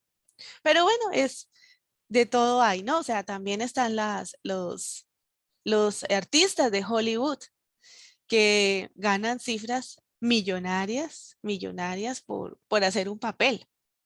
Y uno dice, pero solo imito otra persona. Anthony Hopkins, en una Profe, entrevista, sí, te escucho. pero digamos así, pensándolo ahorita, están como los dos tipos de supersalarios, los que están como los artistas de música, los actores y también los futbolistas, que son Ajá, superestrellas que les dan el salario por la cantidad de popularidad y la cantidad de gente que mueven, ¿verdad? ajá. Pero después, y ojo, no es como que quiera glorificarlos y todo, porque también me parecen que no son buena gente, digamos, pero las personas como el que ahorita estaba, que sería aquí Tim Cook y también, no sé, Elon Musk, que hace como 2 días se proclamó la persona con más plata del mundo de nuevo, Ajá. ellos se califican como personas, ¿cómo se llaman? Calificadas, entre comillas, porque no es por popularidad que están ahí, sino que es porque mérito, supongo, o sea, no creo que sea mérito propio, porque también tiene que haber algún tipo ahí de chanchullo, probablemente, ¿verdad? Pero digamos que sí están, sí entra en la parte de lo de oferta y demanda por ser personas calificadas. A ver, mira, lo que yo pienso de ellos es que ellos hicieron una innovación. Ellos hicieron una innovación que son totalmente auténticos y originales, ¿no? Nadie, o sea, las personas que realmente hacen un aporte auténtico y original son muy escasas a lo largo de la historia. ¿Por qué? Porque usted cuando construye una idea, Esteban, usted se basa en el conocimiento anterior. Si Einstein no hubiera conocido la ley de la gravedad y el avance científico que se hizo antes de él, él no hubiera alcanzado los logros que tuvo. O sea, el conocimiento es acumulativo y lo mismo hicieron estas personas. Lo que pasa es que analizaron las cosas de una forma diferente. En ese sentido, fueron innovadores. A nadie antes se le había ocurrido analizar las cosas de esa forma o enfocarlas de ese modo. Entonces, allí está el gran aporte de ellos. Pero que sean total y absolutamente auténticos, pues no, no, no, no lo es. Sí, o sea, es como lo que decía Stravinsky, que decía que el gran arte se roba, no se toma prestado. Pero, pero entonces, sí se valoran todo más que todo como la innovación, digamos, en esa parte de Sí, los yo lo vería supersalarios, a digamos. título personal, yo lo vería por ese lado, por una innovación, por lo que decía Sergio, que es las mismas personas, la publicidad y el mercado, el que también los posiciona. Porque ¿por qué hay otros futbolistas que nadie les compra nada? O sea, hay otros futbolistas que también tienen camiseta y ¿por qué a ellos no les compran?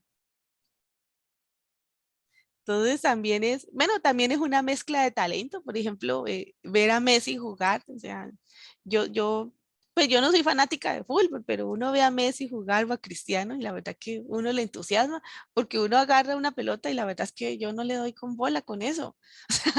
Yo agarro una pelota y la tiro. Lógicamente ellos están 24 horas en eso. Entonces deberían, ¿no? O sea, si uno todo el tiempo ha estado así desde niño, pues debería tener algún tipo de dominio. Para eso le pagan, como las modelos, ¿no? Que si usted siempre las ve bonitas, bueno, para eso ella gana un monto de dinero y invierte en ella misma. Y entonces nos vende la belleza, como esa belleza, ese modelo de mujer ideal que en realidad pues no existe. No, eso es muy escaso o casi nulo. eh, Ese tipo de mujeres, usted las ve en revistas y todo, pero pues estas mujeres hacen unos sacrificios que a lo mejor uno no estaría dispuesto a hacer, pero pues lo hacen en nombre de la belleza. Bueno, entonces existen, básicamente era como para subrayarles algunos salarios que generan desigualdad, como en esas situaciones, porque pertenecen a corporaciones que tienen alto poder de mercado. O sea, el fútbol tiene un gran poder. Y eso hace que genere unas grandes rentas y que le permita y que los jugadores sacan una porción de esas grandes rentas que se genera esa corporación con alto poder de mercado. Sacan un fragmento. Ahí el problema sería, o la meta sería pues que uno pertenezca a una corporación de ese tipo, si es que quiere mejorar los ingresos con esa, de esa forma tan significativa. También hay desigualdades que existen en el mercado, que son desigualdades de género. Eh, esto está vigente. En Costa Rica ha disminuido muy levemente y a nivel mundial ha disminuido levemente. Solamente como en los Países Bajos o en los países nórdicos es donde se ha logrado un poco menguar la desigualdad de género. Es eso de que el hombre y la mujer tienen el mismo nivel educativo, sin embargo, hombres haciendo la misma labor que una mujer, el hombre gana más. Y bueno, eso es real, eso es real. Yo personalmente lo he vivido. Incluso yo con más nivel educativo que la otra persona ha ganado más que yo, haciendo el mismo trabajo. Pero bueno, el que lo definía era un hombre y el jefe era un hombre. Yo lo he vivido en carne propia y yo no sé si alguna chica de las que está aquí presentes ha sentido algún tipo de sesgo de género.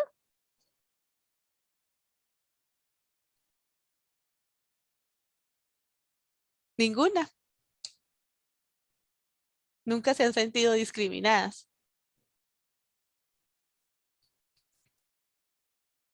Bueno, parece que ninguna. ¿Y ustedes, muchachos, alguna vez han visto que en su vida o se han enterado de algún familiar o una amiga o un amigo donde hayan sido eh, víctimas o hayan estado afectados por desigualdad de género?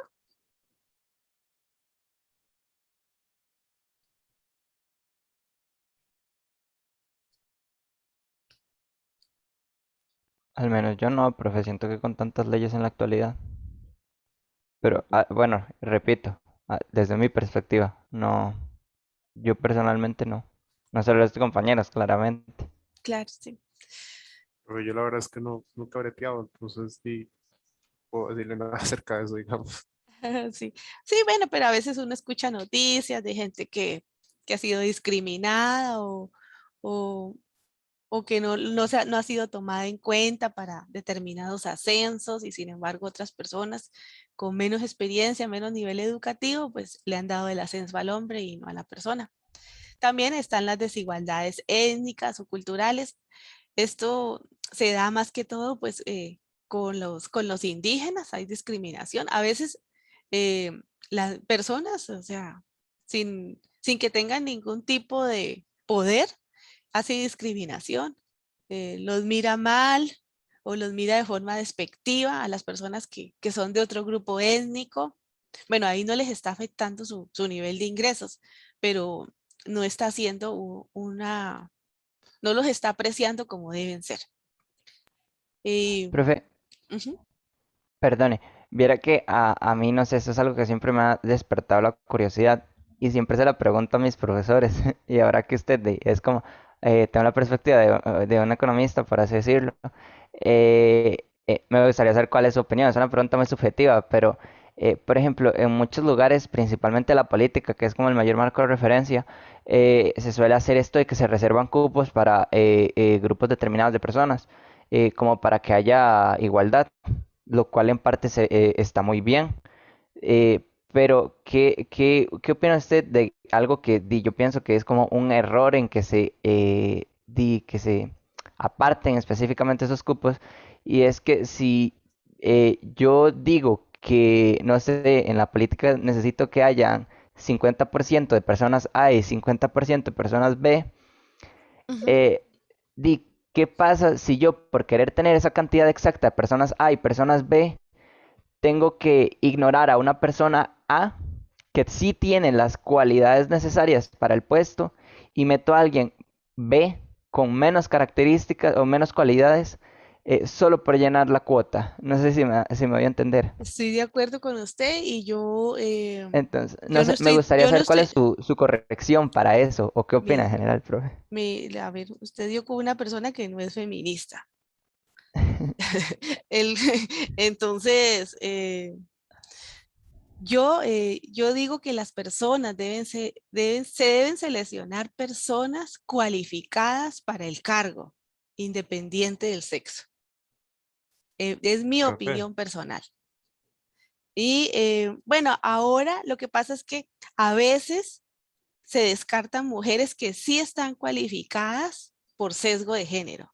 Eso es lo que yo creo que está incorrecto. profe. Sí. Pero, o sea, sin afán de armar una discusión muy fuera del tema, ¿verdad? Ni nada, Ajá. porque esto es como completamente otro tema, ¿verdad? Ah, sí, claro. Este, Sí, es una o pregunta sea, delicada.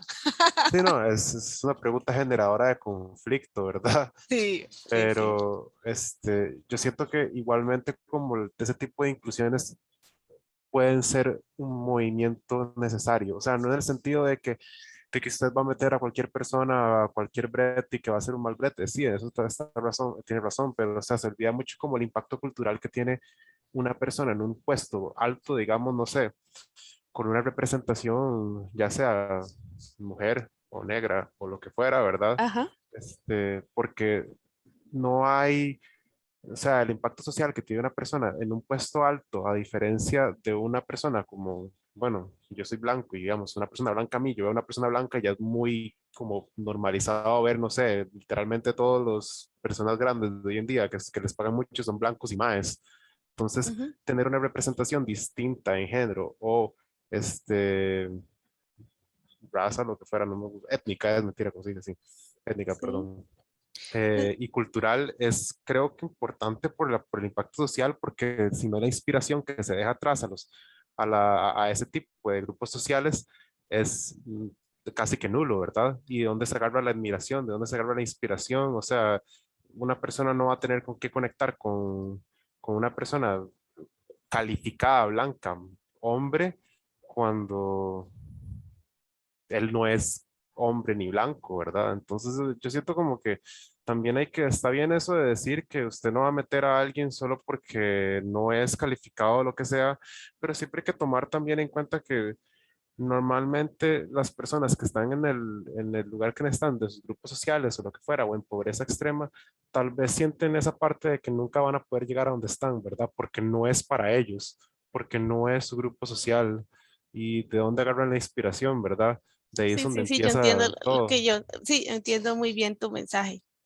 Sí, yo creo, vean, si ustedes se fijan, por ejemplo, los representantes que a veces se eligen de los Estados Unidos para los países latinos, generalmente ellos procuran elegir una persona como de raza negra o indígena, justo eso, para mostrar la inclusión social. Eligieron un presidente negro que, bueno, Fidel Castro decía pues que nunca en Estados Unidos iba a haber un presidente negro y que Cuba, ¿se acuerda el mensaje de Fidel Castro?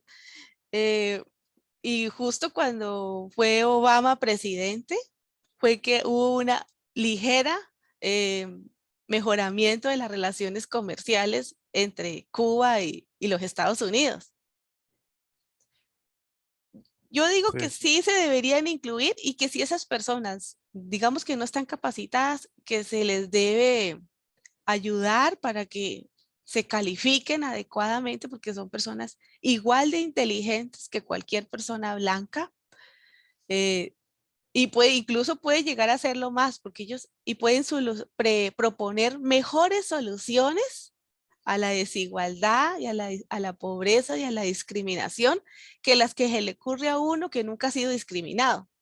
O sea, cuando usted ha vivido el y problema digamos, para en cerrar como, ¿cómo? perdón, la estoy interrumpiendo, yo sé, pero Sí, nada sí, más porque no quiero hacerlo muy largo y se lo quería como decir también a Sergio, ¿verdad? Como que una parte, o sea, como para cualquier persona que piense de esta manera, también puede empezar a verlo como una inversión a futuro.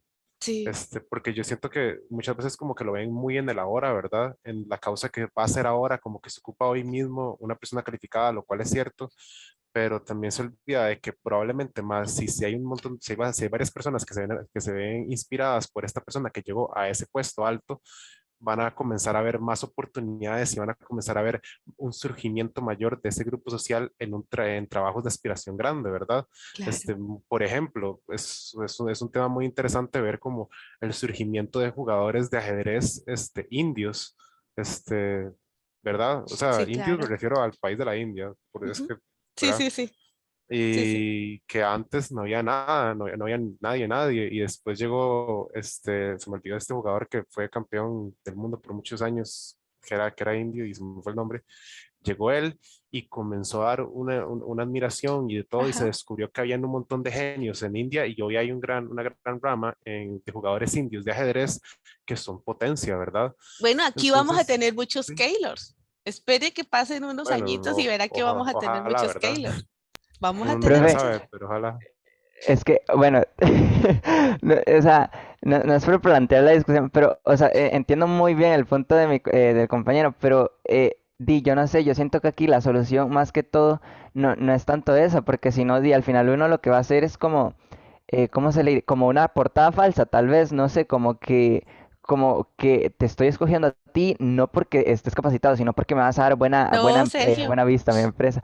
Pero No, yo, siento que la ajá. mayor solución sería como, no sé, como enseñarle a las personas, culturalizarnos Ujú, el hecho de que alguien, por ejemplo, yo que soy moreno, ujú.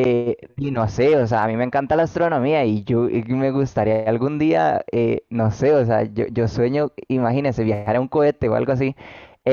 Por ejemplo, yo no soy de idolatrar personas, no me gusta en lo absoluto eso, pero sí veo como los logros, por ejemplo, de Elon Musk, y Ujú, él es alguien blanco, ¿sabe? Y de otro continente. Y ujú, aún así, yo siendo moreno y como completamente físicamente diferente, aún así lo sigo viendo como alguien que me gustaría seguir esos pasos, ¿sabes? ujú, Entonces, siento que es más esa la solución, ¿sabe? Como enseñarle, por ejemplo, que a una niña o a un niño ujú. que si él ve que su superhéroe favorito es, no sé, de otro sexo, por así decirlo, no solo porque es de otro sexo, no puede idealizarse, llegar a ser como esa persona, ¿sabes? Ujú. Sí, está muy bien tu Entonces, al aporte, menos yo Sergio. siento que esa es más una mejor solución. Está hablando desde usted, está hablando desde inclusive desde un punto donde usted está diciendo que usted es mejor que aquellos que todos sus compañeros morenos. O sea, es su visión, ¿verdad? Pero usted está, ¿cuánta gente usted ha visto que tiene la misma visión, o sea, morena, de lo mismo, de su mismo grupo que usted dice, ¿verdad? Y todo. ¿Cuánta gente usted ha visto que diga lo mismo que usted? Entonces no es tanto pensarlo desde usted, sino es pensarlo desde el todos. Sí, o Y, sea, o no, sea, eso es súper, súper difícil porque esta es una discusión que se hace larguísima. Yo voy a dejarlo como ahí, donde usted no puede aplicar lo que funcionó para usted a todos, porque al final y al cabo sí se sabe que hay una gran desmotivación en estos grupos no, sociales. voy a Entonces, tratar de sí. integrar las dos cosas. O sea, ambos tienen razón. eh, o sea, la idea es como cambiar ese patrón de que a qué puedo aspirar yo. ¿A qué puedo aspirar yo?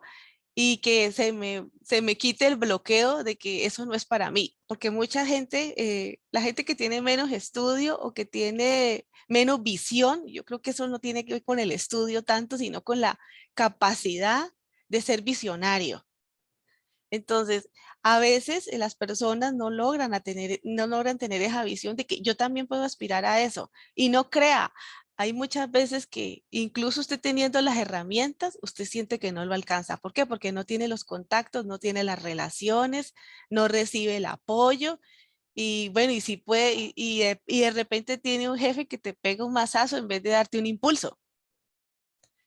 Entonces, uno dice, bueno, ¿por qué me pasa esto a mí? ¿Por qué no le pasó a ese otro profesor que hizo las cosas peor que yo y sin embargo a esa persona no la castigaron y a mí sí? Entonces, no, vea, la cuota que dice Sergio, yo digo, si se va a fijar una cuota, que se elijan las personas siempre que cumplan los requisitos, porque Sergio nos planteaba una pregunta que si estábamos de acuerdo con que se fijaran cuotas, o sea, que digamos que voy a ser exagerada, ¿no? Eh, 40% mujeres y 60% hombres, que se fijara una cuota así para fijar el número de empleados de una empresa. Voy a hacerlo en caso extremo. Entonces Sergio dice, pero de pronto vamos a elegir mujeres, porque la cuota es así, 40% mujeres y 60% hombres. Entonces de pronto vamos a elegir mujeres que no tienen la capacitación y vamos a dejar de aceptar hombres en el trabajo que sí tienen la formación, justo por esa cuota. Pero no, yo digo, démosle la capacitación a las personas para que todos tengamos igualdad de condiciones. Si usted a todos les da el nivel educativo óptimo, todos pueden aspirar a la misma posición. Pero si hay desigualdad en el acceso a educación y en el acceso a la tecnología y en el acceso a Internet, difícilmente hombres y mujeres vamos a poder aspirar a la misma posición laboral. Entonces, las cuotas laborales, escoger a una persona, aunque no cumpla los requisitos solamente porque es mujer, yo honestamente de mi parte no estoy de acuerdo. Pero sí creo que se debe empezar a incorporar la mujer porque esto le permite eh, que la mujer también ocupe posiciones laborales, que la mujer también sea tomadora de decisiones y empodera también la mujer. Y bueno, y si en el momento que se le eligió no tiene las herramientas, pues démosle la capacitación para que lo haga igual que un hombre o mejor. Pero sí, es una discusión espesa, o sea, esto es bastante delicado. Lo importante para mí, muchachos, es que todos tengamos el acceso a la educación y nos den a todos por parejo las herramientas. Y cómo logramos tener siempre la mejor visión, leyendo, eh, viendo programas educativos, viendo conferencias sobre la temática que más nos interesa. A Sergio le gusta, entendí que le gustaba mucho todo lo relacionado con la NASA, ¿cierto, Sergio? Sí, profe, el espacio. A mí me gusta mucho la Excelente. ciencia, pero me atrae demasiado el espacio. Sí, bueno, es que yo fui soñadora como Sergio. Yo cuando, No, yo profe. cuando tenía 12 años, yo quería pertenecer a la NASA, yo quería viajar a las estrellas y Ay, me la pasaba en el techo de mi casa pensando que yo iba a viajar a una estrella. O sea, no, y en serio, de verdad que sí lo quería. Mi mamá me bloqueó ese sueño y la embarró. O sea, yo digo que mi mamá me estropeó porque yo era muy buena para física y matemática y los números. Pero mi mamá me bloqueó eso, o sea, ella me dijo, no, no, que estudie secretariado, que estudie. Entonces mi mamá, de hecho yo lo primero que fui fue secretaria ejecutiva. Y luego, haciendo esta labor, yo me aburrí de eso. Entonces ya empecé a estudiar otra cosa y empecé a estudiar economía.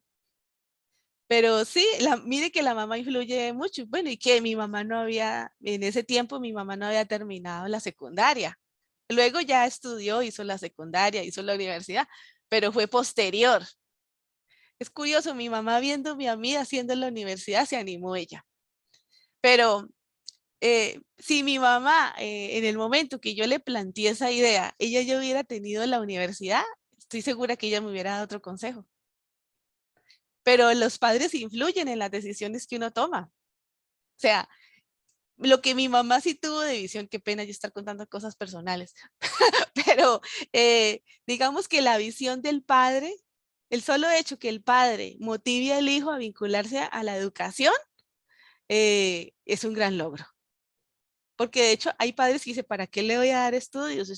Si es una mujer, se va a dedicar solo a tener hijos y a cocinar.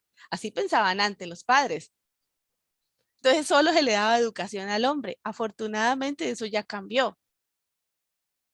Pero sí, todos tenemos que tener las mismas oportunidades. Bueno, voy a presentar 3 diapositivas más y lo dejamos aquí y los índices de desigualdad los vamos a tener que ver en la próxima clase y vamos a tener que meterle, yo le voy a meter un poco el acelerador la próxima clase. Aquí otro generador de desigualdad es que los salarios que gana un ingeniero aquí en Costa Rica no es lo mismo que lo que gana un ingeniero en Chile o un ingeniero en Inglaterra o un ingeniero en Alemania. O sea, según la zona, pues así se le paga a un ingeniero. Entonces, esto también dentro de la desigualdad de los ingresos en el mercado laboral.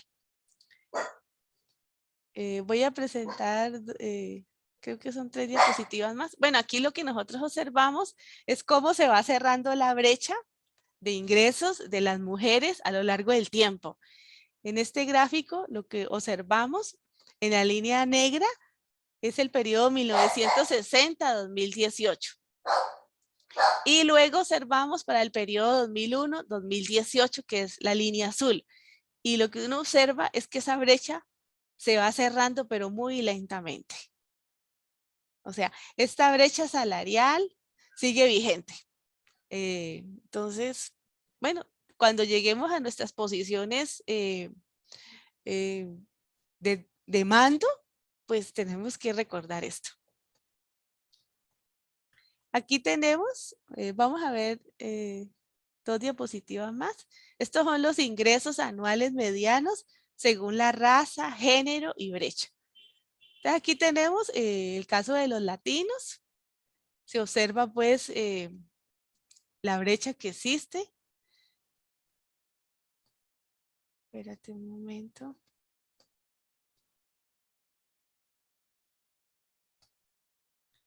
El azul hace referencia al género masculino y el fucsia al género femenino. Perdón que se moví aquí. Es que ya me puse nerviosa porque son las 11. Bueno, aquí tenemos el género masculino. Mira, ya hay una diferencia. Luego tenemos la brecha que existe entre los ingresos anuales medios por género entre la zona, los indígenas y el resto. Y tenemos también nativos hawaianos. O sea, en todos los casos lo que se observa es una brecha de género entre hombres y mujeres en el nivel de ingresos. Y es más marcada para el caso, por ejemplo, de los asiáticos. Miren que aquí hay una brecha de un 81%. Y también en el caso de mujeres blancas y hombre blanco. Uno no lo pensaría, pero aquí también se observa esta brecha. Bueno, pues porque predomina el hombre blanco, ¿no? Y acá también, aquí hay otro gráfico que es el último que quiero presentar. Y la próxima clase veríamos cómo medimos la desigualdad, utilizando los indicadores de Gini y eso. Aquí lo que observamos es la media por nivel educativo de las jefes de hogar. Entonces aquí, en este lado, en el lado izquierdo, tenemos los que no han terminado el bachillerato, y en el lado derecho los que terminaron bachillerato o tienen un mayor nivel educativo. Entonces mire que los blancos son los que tienen mayor logros a nivel educativo. Los negros, el logro pues es bajo, y los hispanos pues es un poquito levemente mejor, pero sigue siendo muy diferente este nivel de ingresos comparado con los blancos. Y bueno, básicamente allí lo dejamos, muchachos, y la próxima clase veríamos las formas de medir ingreso. Y voy a cerrar porque me da pena, porque sé que ustedes tienen que seguir con sus clases.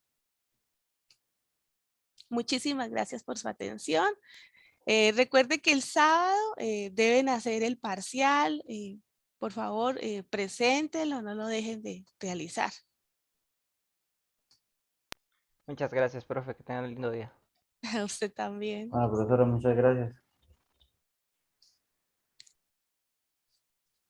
Muchas gracias, profe. Gracias a ustedes. Nos vemos en la próxima clase.